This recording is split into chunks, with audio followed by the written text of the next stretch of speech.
I've been married for 40 years. If anyone asks me about my wife's shortcomings or flaws, I say she hasn't any.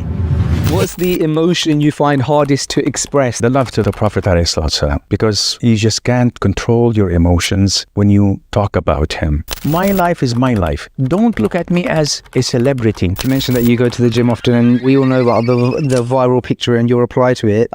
So are you still gymming daily? I do gym 4 to 5 times a week. My father died when I was like 14 years of age, 15 years of age. Assalamu alaikum wa rahmatullahi wa barakatuh, Sheikh. Wa alaikum assalam wa rahmatullahi wa barakatuh. Jazakallah khair for giving me your time. Barakallahu feekum for having me. Talk about time. How do you manage your time, Sheikh? Because the output that you have, Allahumma barik, is amazing. There's constantly, if it's not Twitter or YouTube, Instagram, there's always something coming out in regards to your answers. I know that you recently kind of mentioned that there's some volunteer sisters, may Allah bless them, who you've never met, who have like taken on board kind of the YouTube and the Instagram, and you kind of focus on the Twitter, but still it seems like you have an amazing system running around you so that you can constantly output at that level. Bismillah, alhamdulillah, wa salatu wa salamu ala rasulillahi wa alihi wa sahbihi wa man ihtada bihudahu amma ba'd.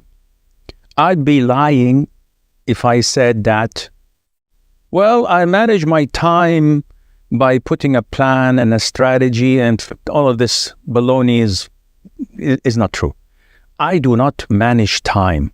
It is Allah who puts barakah in your time, and I'm always feeling that I'm not doing enough, first of all. Second of all, what I do is not something that I could brag about and say that I'm doing it and I'm prioritizing things and I'm putting things in perspective and this and that. Again, this is not true. Whatever comes, I do it. And I do have a lot of spare time on my plate that you'll be surprised. But people don't know this. And it makes me feel really tiny and small when I compare myself and my spare time to real scholars who devoted their lives and times and wealth and health for the sake of Allah. Seriously, I'm not saying this out of being humble. I'm the last one to be humble. Seriously, because I brag a lot and I know what to brag about. And I know that a lot of people are nothing compared to me. But when push comes to shove, I know that I'll be held accountable on the day of judgment big time for the time I've been wasting. And comparing my blessings and favors that Allah has bestowed upon me to real scholars, I think I'm doomed. Nevertheless, I have great hope in Allah Azza wa Jal and in His forgiveness and in His mercy that I managed to get by, but I don't plan anything. If people come and invite me to a conference on XYZ month, I said, this is too late. Call me 2 weeks. Okay. Because I do not know how to plan more than that. I don't know what comes up. You don't use any calendar apps? Nothing. So you tell me, we want you in August. I said, call me 2 weeks before August. Oh, we have to organize it. Till now, I don't have anything. I don't know what's going to come up.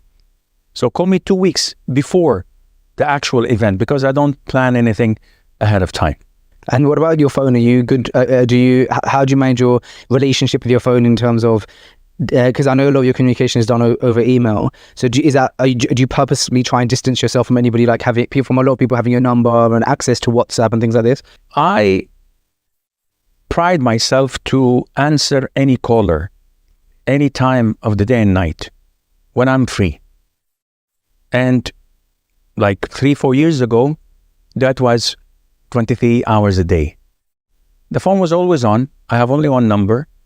And if I'm eating, if I'm working out in the gym, if I am driving, I'm always on.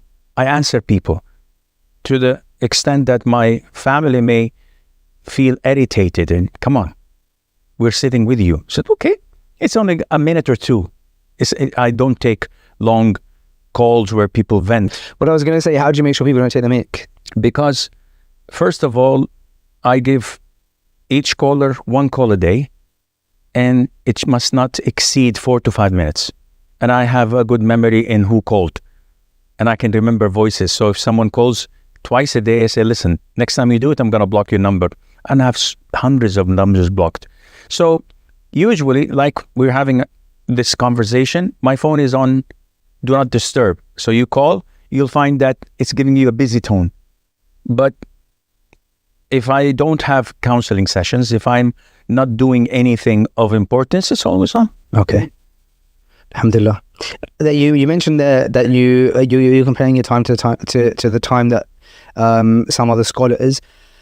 There's this thought that I've had actually a lot, which is that sometimes what goes through my mind when I think about my time and how I'm using it, and kind of similar to kind of what you were saying, but on a much worse scale. I often think about this thought came into my mind a couple of years ago, and I haven't been able to shake it off since I had it, and I regularly think about it. And the thought is essentially that we have the same Lord as I have the same Lord as the scholars. We'll be questioned by the same Lord, and I have got the same 24 hours in a day. And so sometimes I would limit myself and think, if I can achieve this in my lifetime to do with the deen, if I could achieve X in my lifetime, let me just try and get to that. And then I remember that there's scholars who have done so much, memorized like new libraries of books, implemented and taught many people. And then I think to myself, actually, considering we have the same, I'm going to be there's not going to be like a separate Lord asking questions to the scholars and then a separate from me. So if that's the case, I should actually have that aspiration of actually trying to achieve that. And so a question I actually had for you noted down for later on in the podcast, but I'll ask it now because we spoke about it, is I just showed you tartil, right? And through the work that I do with tartil, we hear from a lot of hufaz, especially on like we have this podcast where hufaz call in. And a lot of the hufaz, we ask them like, what was your hifz journey like? And a lot of them say, well, my mum started me on my hifz journey when I was 5 or 4. And I memorized Quran by the time I was 12, 15, 20. You very rarely hear somebody say, I started at 30 and I memorized by 35 or 40. So for people who are later on in life, maybe they're in their 30s now or 40s, and they haven't necessarily started memorizing, or they're not even a hafiz, how would you motivate them? What positive thing can we explain to them that helps them feel that they can still aspire to try and become a scholar, for example? First of all, you know that I do counseling sessions. Yes. Yes. Get paid for that. Yes, I do. This is what I've seen the website. Yeah. This is what puts the bread on the table with the grace of Allah Azza wa Jal. I sit with a lot of couples who may vent to me and complain that their kids are not doing enough in Hifz Quran, and they're trying to beat them up, trying to motivate them, and I said to them, listen, we cannot have clones of scholars. Otherwise, if everyone was a scholar, nobody would drive the bus, nobody would collect the garbage, nobody would administer this or that, or be in finance, or be a doctor, or be an engineer. Therefore, each one is designated to what Allah Azza wa Jal had made him capable of, and he can be the best in what he does, not necessarily memorize the Quran. There are many scholars that I could name who had zero impact on their people and their community, that I or others may think of ourselves to be better to the community than them, because we managed to change so many people's lives with the grace of Allah. What we don't know is that we thrived on their books, and we've learned from them what enabled us to impact others. So they're getting rewarded, even if they did not have the impact we have on communities and societies and those close to us. So each one is created and facilitated to what Allah Azza wa Jal has preordained for him. The hadith of the Prophet ﷺ, praising those in the Muslim army, saying, Tuba for a soldier of Allah Azza wa Jal in the army. If they put him up front to fight the enemies, he's fine. If they put him, the leadership, at the back, doing nothing but to collect leftovers of the army, what things that was lost, or to find those who were left behind and cater for them, it's not a fighting position. Tuba for him. So good for him. So this hadith shows us that if you have the sincerity, you don't have to be a hafiz. You don't have to be an orator or a da'i.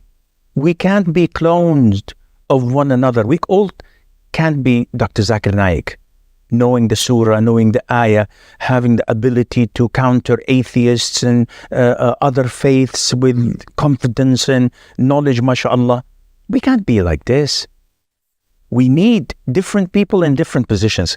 Therefore, look at your son, look at your daughter, look at their potentials, and invest in what they love and like so that they excel in what they do. Of course, there are red lines we don't cross. So prayer on time, doing your rosa or fasting, as you guys say, and the likes. Okay, this is the basics. The more you can do is good, but don't make that a breaking point that may let them feel despair and say, the heck with it. I'm leaving the whole thing, the whole wagon, and jumping out of it. No. Give them motivation. Look what they can really perform in and try to balance.